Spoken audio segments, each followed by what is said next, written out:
আসসালামু আলাইকুম। তো বাবা মার কবর জিয়ারত করতে গেছিলাম, কারণ আজকে কিছুক্ষণ পরে আমি চলে যাব। তো অনেকে জানেন সৌদি আরব চাইতেছি। তো আসার পরে কিছুদিন আগে দেখছি আমার চাচা এই পুকুর নিয়ে ভিডিও করছিল।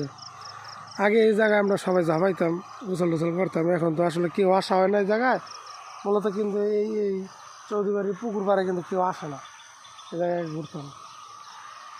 এই জায়গায় অনেকগুলো গাছ আছিল, পাহাড় ভাঙিয়ে কিন্তু পুকুরটা বেশি বড় হয়েছে। এত বড় কিন্তু পুকুরটা ছিল না। এই জায়গায় মূলত দুটা ঘর ছিল আগে। আর এই পাহাড়টা কমসে কম আরও 5 হাত বা এরকম দূরে ছিল, আর ওদিকে 5 হাত মানে 5-6 হাত।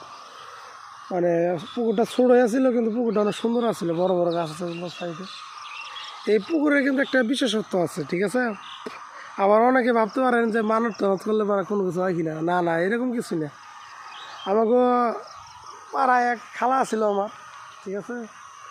হ্যাঁ, যদি মাঝে মাঝে পাগলামি করতো, মানে পাগল বার হইতো, আর আবার সমস্যা ছিল, পাগল বার হইতো।